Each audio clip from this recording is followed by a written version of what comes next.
Amado Dios, vamos delante de tu presencia a esta hora para escuchar lo que tú tienes que decirnos a través de tu palabra.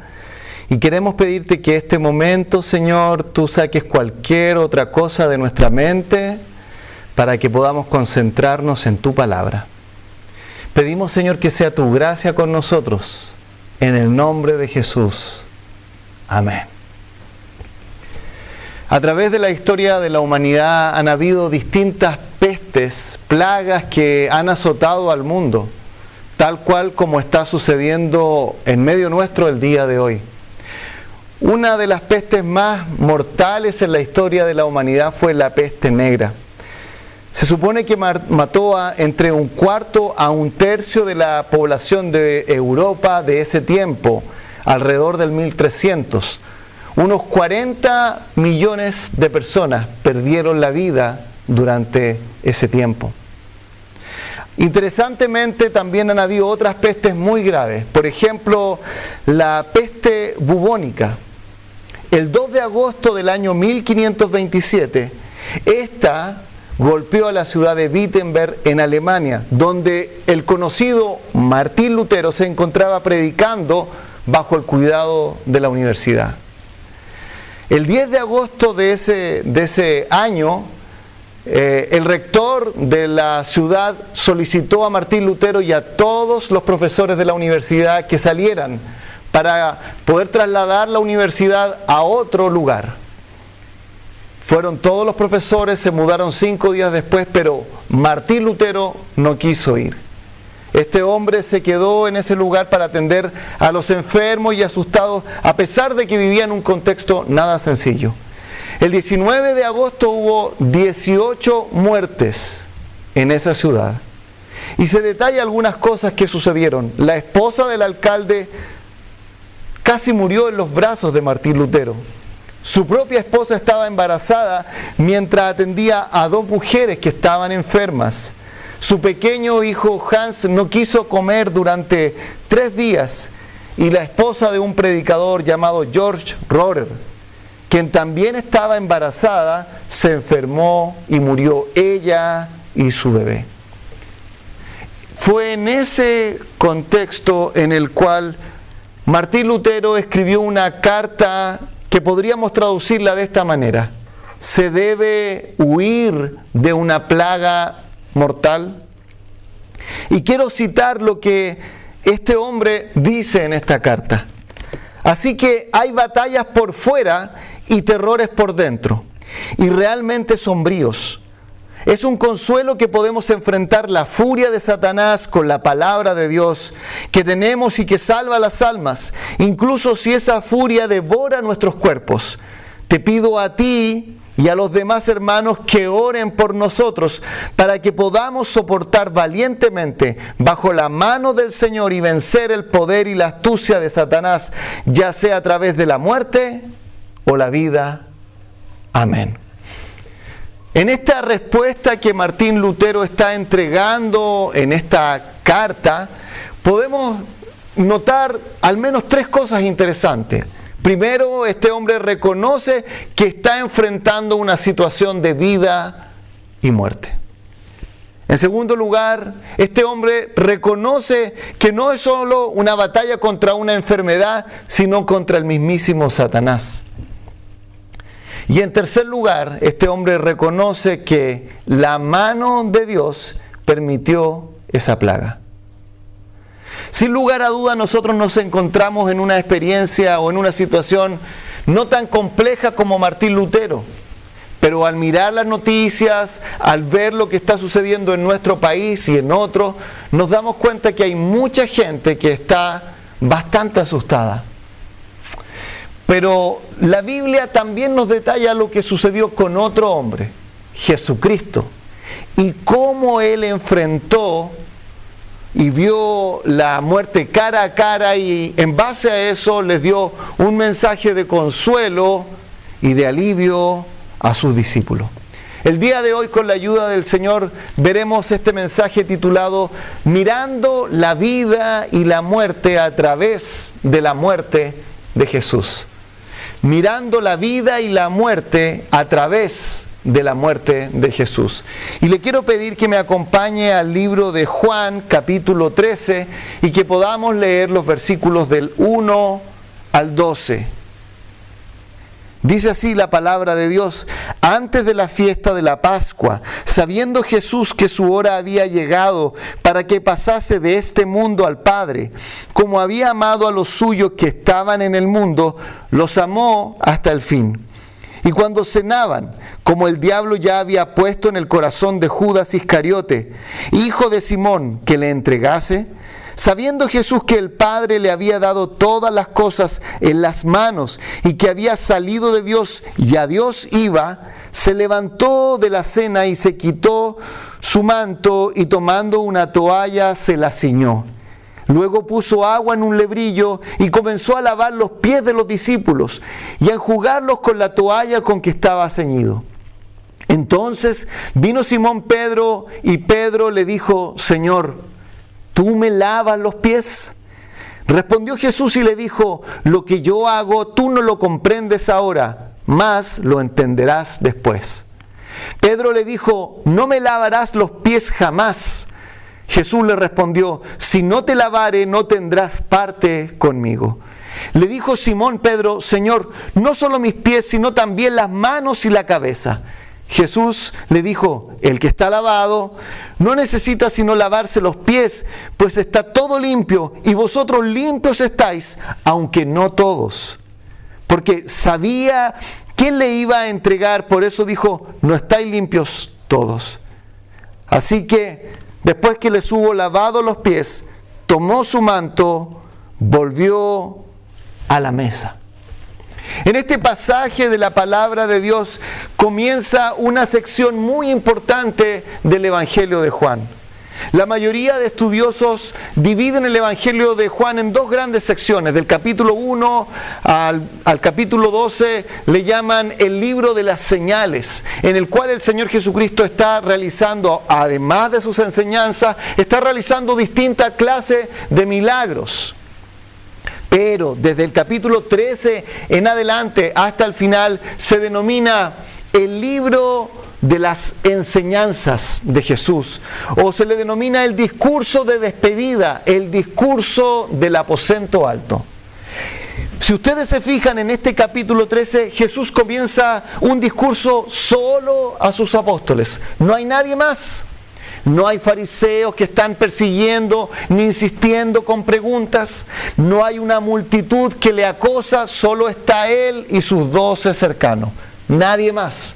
Podríamos decir que este es un momento de profunda intimidad, en el cual el Señor, ya sabiendo que le quedaban pocas horas, entrega unas enseñanzas profundas a sus seguidores. Y esto es algo que es importante a nosotros.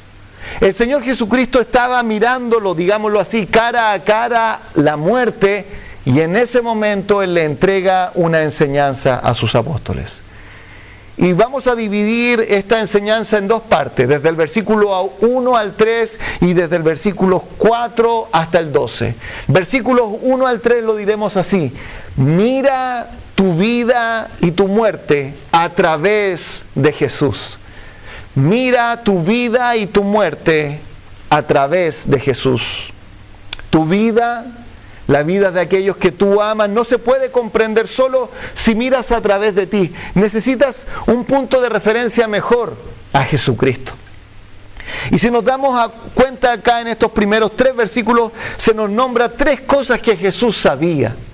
3 cosas que el Señor Jesús sabía. En primer lugar, versículo 1, Jesús sabía que se enfrentaba a una muerte inevitable. Dice: antes de la fiesta de la Pascua, sabiendo Jesús que su hora había llegado para que pasase de este mundo al Padre, como había amado a los suyos que estaban en el mundo, los amó hasta el fin.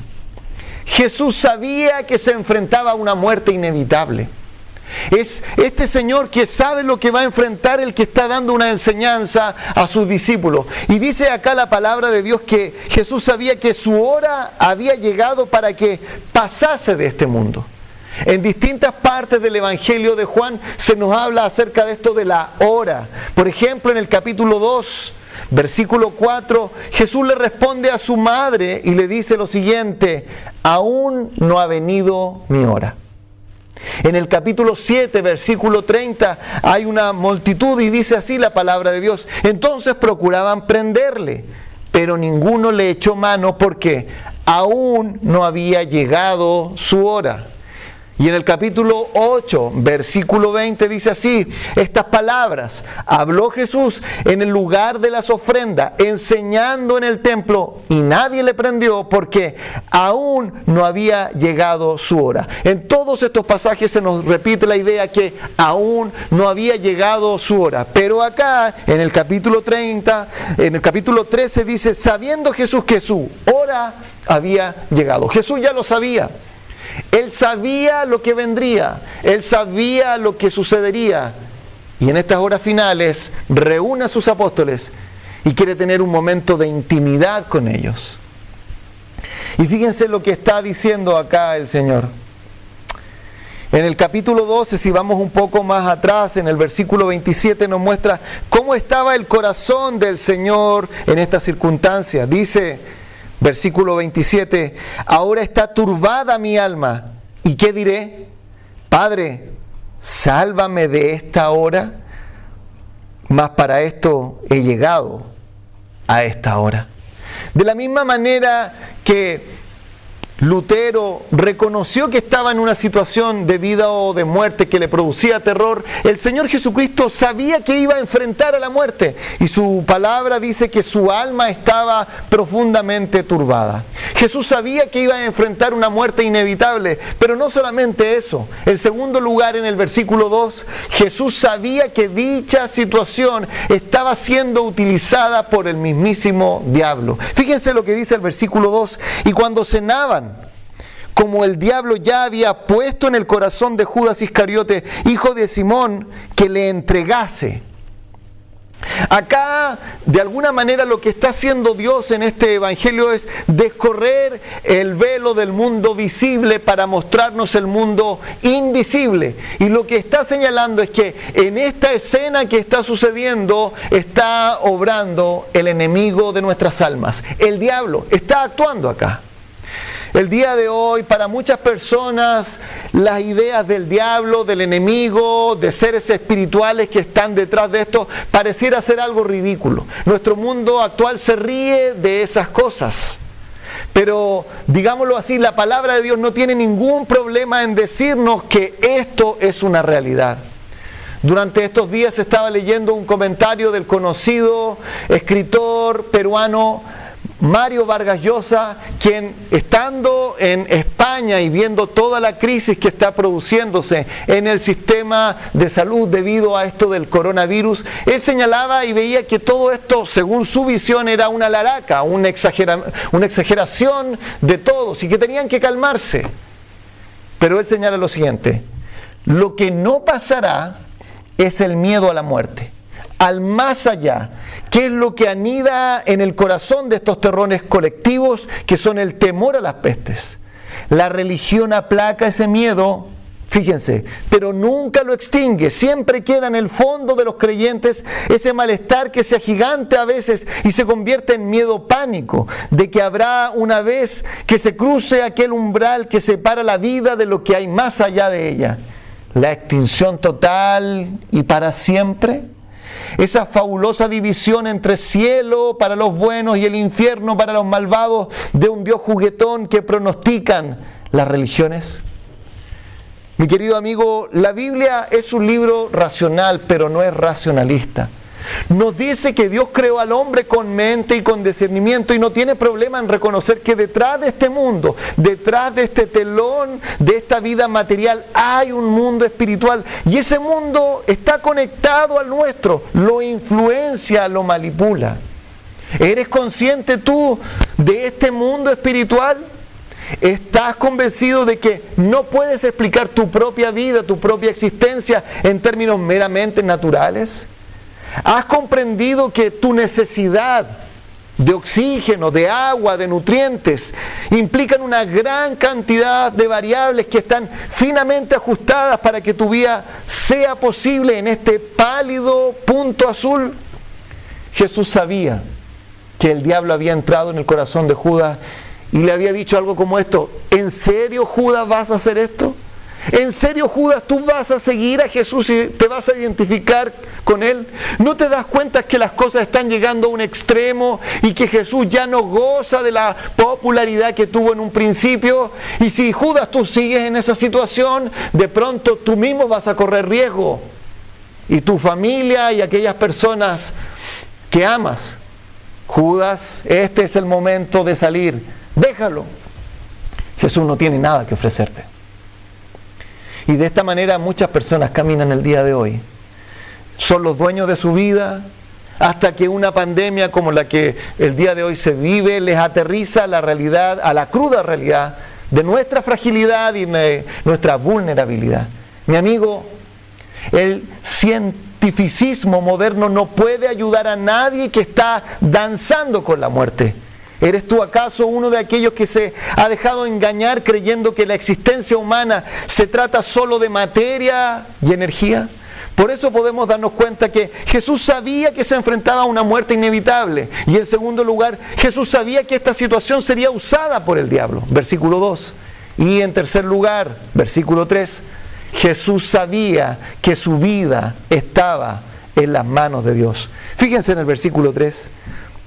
Sabiendo Jesús que el Padre le había dado todas las cosas en las manos y que había salido de Dios y a Dios iba. El escritor ateo Richard Dawkins dijo: el universo que observamos tiene exactamente las propiedades que deberíamos esperar si al final no hay diseño. Ni propósito, ni bien, ni mal, tan solo indiferencia ciega y despiadada. Sin embargo, mi amigo, ni tú ni yo, seas tú creyente, seas cristiano o no, podemos asentir a esta afirmación de Richard Dawkins. De alguna manera sentimos que nuestra vida tiene que tener algún propósito, algún sentido, que no somos un accidente en este mundo, que tiene que haber un propósito. Y si te das cuenta en este versículo 3, es precisamente lo que Jesús está diciendo. Su hora había llegado, versículo 1. Había una influencia del diablo, versículo 2, pero Jesús sabía que su vida estaba en las manos de Dios. Sabiendo Jesús que el Padre le había dado todas las cosas. En primer lugar, Jesús estaba afirmando: Dios es la fuente de todo lo que tenemos. Y en segundo lugar, Dios es quien le da propósito a nuestra existencia. Y que había salido de Dios y a Dios iba. ¿Tú sabes eso? ¿Estás claro de dónde está tu vida? ¿Puedes decir que tu vida ha salido de Dios y que vas, luego de que atravieses el umbral de la muerte, a Dios? Pero no solo eso. Habiendo dicho esto, mira la vida y la muerte a través de Jesús. Vamos a la segunda parte que dice lo siguiente: mira la vida y la muerte a través de la muerte de Jesús. Jesús no es solo un punto de referencia para darle sentido a nuestra existencia humana, sino que Él mismo vivió en su propia vida y en su propia muerte las miserias humanas para que nosotros pudiésemos ser reconciliados con Dios. Este pasaje del capítulo 13, de estos versículos que hemos leído, han sido estudiados por muchas personas. Y cuando lo leemos tendemos a perdernos en cuál es el propósito de lo que Jesús está haciendo. Pensémoslo de esta manera: ¿por qué Jesús se toma un tiempo para ir y lavarle los pies a sus discípulos? En primer lugar, creo que la gran mayoría de nosotros sabe que en la Iglesia Católica Romana se hace podríamos decirlo así, una liturgia que consiste en el lavamiento de pies. El Papa toma, digamos, un lebrillo de agua y le empieza a lavar los pies a sus cardenales. Pero la pregunta, ¿es eso el objetivo del Señor? ¿Está tratando de darnos una institución como la cena para que la repitamos vez tras vez, año tras año?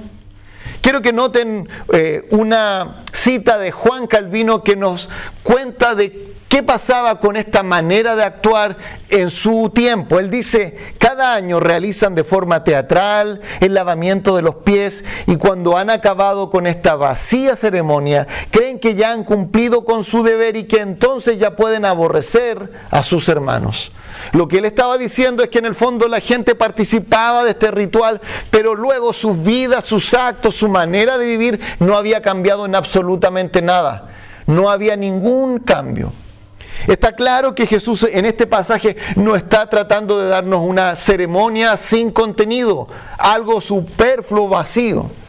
Pero también tenemos que reconocer que la iglesia evangélica rara vez centra su mirada en los versículos 4 al 11 y van directamente para interpretar este pasaje desde el versículo 12 al 17. Y mi amigo, obviamente que en este pasaje hay una enseñanza práctica para nosotros de ser siervos tal como Jesús es siervo. Pero aquí hay una enseñanza con un significado teológico que el Señor quiso entregar. Antes de ver una aplicación práctica debemos comprender el significado teológico de este pasaje. Y podemos dividirlo de la siguiente manera en 4 puntos. En primer lugar, Jesús se despojó a sí mismo. Fíjense en el versículo 4. Se levantó de la cena y se quitó su manto y tomando una toalla se la ciñó. Ahí estaban ellos en medio de esta cena. Ellos ya habían al parecer venido en la mañana desde la ciudad de Betania, que está a unos 2,5 a 3 kilómetros desde Jerusalén. Luego fueron al templo, Jesús estuvo enseñando, luego solicitó que prepararan un lugar para tener la cena con ellos, de tal manera que estuvieron caminando y estuvieron trajinando todo el día. ¿Cuántos habrán caminado en total? No lo sabemos, unos 6 kilómetros. Independientemente de cuánto fue un caminar y un ir y venir constante. Y en este momento ellos habían llegado a ese lugar. Habían dejado a esa multitud, habían dejado a los hostiles que estaban siempre criticando y estaban ellos solos. Y estaban cansados, quizás se habían demorado en preparar la cena. Y de pronto mientras están comiendo, algo extraño sucede. El mismo Jesús, Él toma, en este caso, su manto, se lo saca, se coloca una toalla y empieza a lavarle los pies a sus discípulos.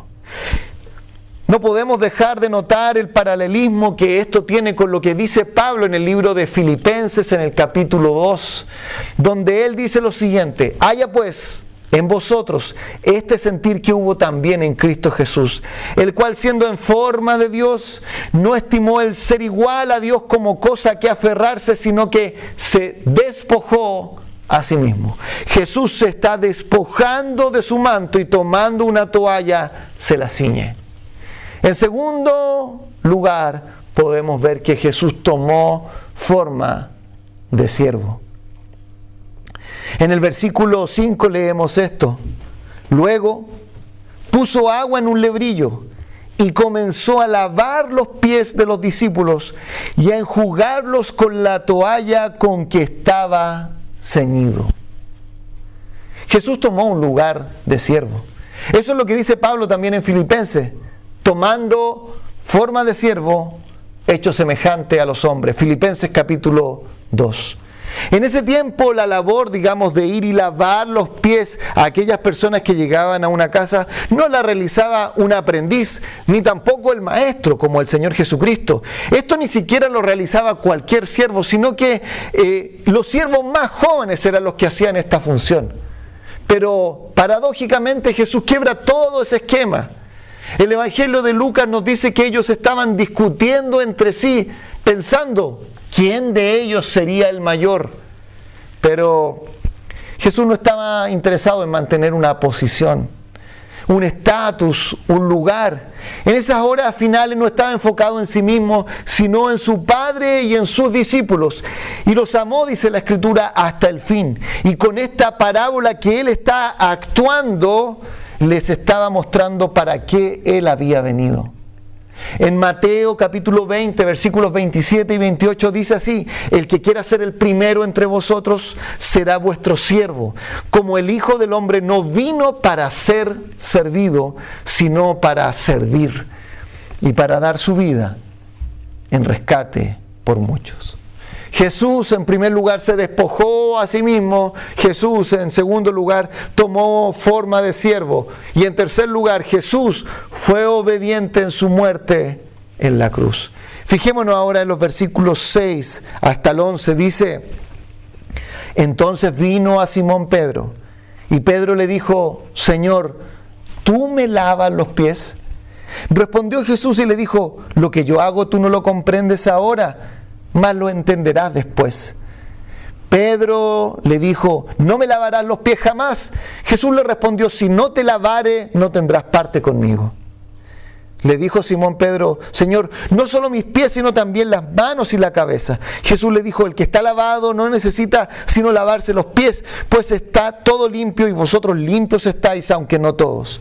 Porque sabía quién le iba a entregar, por eso dijo: no estáis limpios todos. Lo que nos llama la atención en estos versículos, el 8, el 10 y el 11, esta noción de que la limpieza que Jesús está tratando de mostrar acá con limpiar los pies no se limita solamente a lo físico. Jesús no solamente está haciendo un acto, digamos, de cortesía, de amor e incluso, ¿no es cierto?, de grandeza al humillarse y él lavar los pies de sus discípulos. Él quería ilustrar con eso una verdad más profunda, una limpieza que iba más allá de nuestros pies y de nuestros cuerpos. Él está tratando de representar la limpieza espiritual. En la Biblia el lavado es una metáfora común para la limpieza espiritual. Por ejemplo, David en el Salmo 51, versículo 2 dice: lávame más y más y límpiame de mi pecado. Se asemeja el lavarse con el ser limpio del pecado. Y en Isaías capítulo 4, versículo 3 y 4 dice: acontecerá que el que quedare en Sión y el que fuere dejado en Jerusalén será llamado santo, cuando el Señor lave las inmundicias de las hijas de Sión. Por eso en el versículo 8 que acabamos de leer, el Señor dice: si no te lavare, no tendrás parte conmigo. Jesús está diciendo algo como esto: Pedro, tú has escuchado mis enseñanzas durante 3 años. Has visto todas las señales que he hecho. Sin embargo, nada de esto tiene ningún valor para que tú puedas ser un seguidor mío. Nada de esto tiene ningún valor para que tú te puedas transformar en mi discípulo. No es por las señales que vistes, no es por las enseñanzas que recibiste. Si yo no te lavo, tú no puedes ser mi discípulo. No lo puedes ser por tu fuerza de voluntad ni por tu conocimiento. Yo debo lavarte. Y esta es la enseñanza que el Señor Jesucristo está dando. En palabras de Pablo, en Filipenses capítulo 2, versículo 8, dijo: y estando en la condición de hombre, se humilló a sí mismo, haciéndose obediente hasta la muerte y muerte de cruz. De tal manera que en Juan capítulo 13, lo que tenemos es que el Señor está teatralizando lo que iba a ocurrir en la cruz del Calvario. Él está ejemplificando lo que iba a hacer. Él está mostrando: yo vine a esto, yo dejé mi gloria, yo me transformé en un siervo, yo fui obediente a la cruz con un objetivo: lograr el lavamiento espiritual de sus pecados, lograr lavar aquello que nada en este mundo puede lograr. Y es por eso que es importante entender esta verdad antes de ver cualquier otra cosa.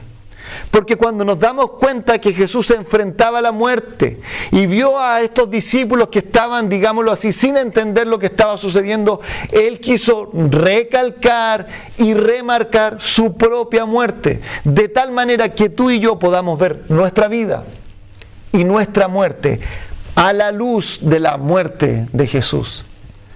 Eso es lo que hace el cristianismo, es mostrarnos que no podemos entender nuestra vida, nuestra muerte, no podemos entender nuestros problemas, no podemos entender nuestro contexto, no podemos entender el pánico y el miedo que sucede a nuestro alrededor, a menos que miremos las cosas bajo la perspectiva, bajo la luz de la muerte de Jesús.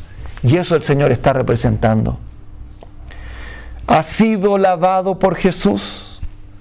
¿Has obtenido la limpieza espiritual que ningún ritual, que ningún alcohol gel, que ningún jabón en este mundo puede proporcionarte? En primer lugar, decíamos en esta porción que Jesús se despojó a sí mismo. Versículo 4. En segundo lugar, versículo 5, que Jesús tomó forma de siervo. En tercer lugar, dijimos, los versículos 6 al 11, que Jesús fue obediente en su muerte en la cruz y lo ejemplificó en esto. Y versículo 12, en la primera parte, que Jesús fue exaltado. En el versículo 4 fue Jesús quien se levantó de la cena, se quitó su mando y tomó una toalla. Él lo hizo voluntariamente. Y en el versículo 12 vemos que Él voluntariamente hace esto. Así que, después que les hubo lavado los pies, tomó su manto, volvió a la mesa. Jesús dejó su gloria, estando en plena comunión del Padre, se humilló, se hizo siervo, vino y habitó entre nosotros, vimos su gloria, gloria como del unigénito del Padre. Y fue a la cruz, murió por nuestros pecados, pero luego la palabra de Dios dice que no quedó ahí. Al tercer día se levantó de entre los muertos, fue glorificado y ascendió nuevamente para estar con el Padre. Su exaltación es lo que nos está diciendo este versículo. Así que después que les hubo lavado los pies, tomó su manto, volvió a la mesa. Filipenses, Pablo lo dice de esta manera, por lo cual Dios también le exaltó hasta lo sumo y le dio un nombre que es sobre todo nombre, para que en el nombre de Jesús se doble toda rodilla de los que están en los cielos y en la tierra y debajo de la tierra, y toda lengua confiese que Jesucristo es el Señor, para gloria de Dios el Padre. Finalmente, luego que Jesús cumplió su obra, tomó su manto y volvió a la mesa. Volvió a donde estaba previamente. En junio del año 1791, un desconocido se presentó delante del gran compositor Mozart para encargarle la composición de un requiem, una obra musical para ser interpretada en un servicio fúnebre. Mozart quedó profundamente impactado porque este hombre pagó anticipado esta composición y no se identificó. Pasaron un tiempo y luego este hombre nuevamente apareció para pedirle esta obra y Mozart quedó profundamente impactado. Y él llegó a esta conclusión de que él iba a hacer una obra fúnebre para sí mismo. Esta obra el día de hoy es interpretada en muchos lugares del mundo.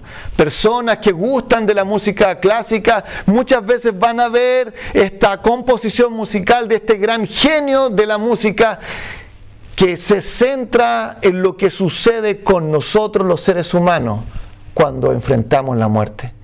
En una de las secciones de esta pieza musical, en uno de los coros que se llama El Día de la Ira, escrito en latín, se traduce esto de la siguiente manera: Día de la ira, aquel día en que los siglos se reduzcan a cenizas, como testigos el rey David y la sibila.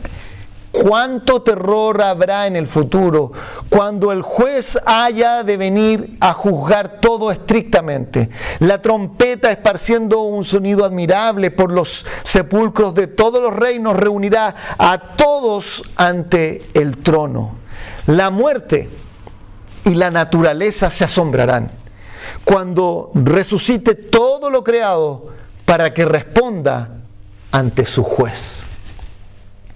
Mi querido amigo, nosotros estamos enfrentando tiempos que son difíciles. Por eso debemos mirar nuestra vida y nuestra muerte a través de la muerte de Jesús. Él vino a morir para que nuestra muerte y nuestra vida no sea insignificante. Él vino a morir para que nuestra vida no sea un despropósito, para que tenga un sentido. Martín Lutero escribió esto: ¿se debe huir de una plaga mortal? Y la respuesta sería algo como esto: hay una plaga que está azotando nuestro tiempo, y eso genera muchos temores y dudas, en creyentes como en no creyentes, en cristianos como en no cristianos. ¿Debemos huir despavoridos? La respuesta es no. Tenemos temor. Sabemos que quizás el enemigo de nuestras almas usa esto para hacernos sentir mal, pero al igual que el Señor, al igual que Lutero, sabemos que Dios está en control de todo esto. ¿Se debe huir de una plaga mortal? Sí. Hay una plaga mortal más mortal que el coronavirus, más mortal que la peste bubónica, más mortal que la peste negra. Y es la plaga de nuestro propio pecado, de nuestro propio corazón, que tal como está, si de esa manera nos presentáramos delante de Dios, está claro cuál sería el veredicto. Nos diría: eres culpable, tú has fallado, has pecado contra mí, has vivido para ti mismo, para tu propio egoísmo. Pero por eso vino Jesús. Y Él tomó esta forma de siervo y fue a sus discípulos confundidos y los lavó, dándonos a entender de que Él en la cruz del Calvario lavó todos nuestros pecados y nosotros ya no tenemos nada más que temer. ¿Qué cosas prácticas podemos decir al finalizar? Reconoce que estás en una situación en la cual la vida y la muerte no están en tus manos. Reconoce, en segundo lugar, que estamos batallando en este tiempo no solamente contra una enfermedad, sino contra el mismo enemigo que de alguna manera debilita tu corazón. Pero en tercer lugar, reconoce que tu vida está en las manos de Dios, que Él, en su soberanía, permitió esta plaga. Padre bendito, te damos las gracias a esta hora, porque podemos, Señor, estar confiados en ti, a pesar de nuestros temores, a pesar, Señor, de informes contradictorios, algunos muy optimistas pensando que en un par de semanas esto estará controlado, y otros muy pesimistas que dicen que pasaremos todo este año sumidos en la incertidumbre. Oh Señor, ayúdanos a que nuestra alma esté firmemente anclada en Jesús. Ayúdanos a que nuestros corazones estén firmemente tranquilos en el Dios que conoce nuestras almas, y que en Él descansemos, echando toda nuestra ansiedad sobre Él, porque Él cuida de nosotros. Padre, y si hay alguien que no te conoce, que pueda venir a Jesucristo tal como está y pueda dejarse ser lavado espiritualmente por nuestro Señor. Él prometió eso para aquellos que le siguen, y también nos advirtió y nos dijo: si no te lavare, no tendrás parte conmigo. Gracias te damos, Señor, a esta hora, en el nombre de Jesús. Amén.